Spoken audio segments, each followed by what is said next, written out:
ඔන්න ඉතින් මෙතන තියෙන ඕන කරන දේවල් ටික නූඩල්ස් එකක් සොසේජස් මම බෙදලා අරන් තින්නේ මොකද සොසේජස් බෙදලා ගත්තාම මේකේ රස තව ටිකක් වැඩි වෙනවා.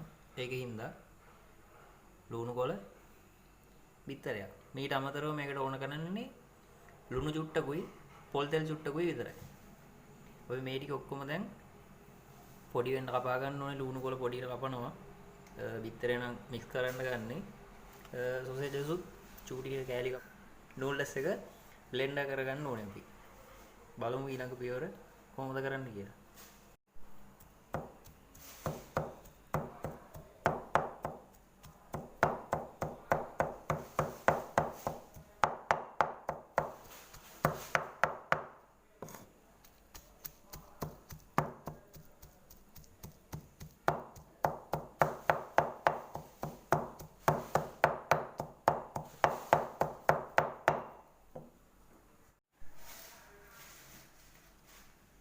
දැන් ඔයගලන්ට පේනවා ඇති මම මේ ටික ලෑස්ති කරගෙන තියන්නේ කොහොමද කියලා.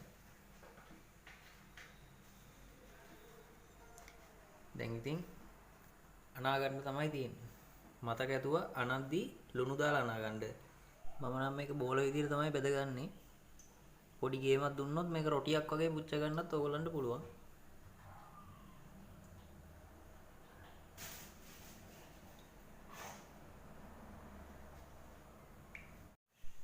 හරි ඉතින් බෙදලා ඉවරයි.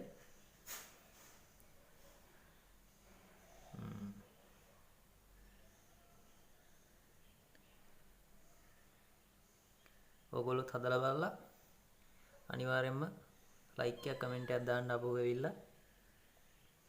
එකතු වෙලා ඉන්න ඉතින් මගේ channel එකත් එක්ක ඉස්සරහටත් තව මේ වගේ අලුත් වීඩියෝ එනවා. එහෙනම් අලුත් වීඩියෝ එකකින් හම්බෙමු.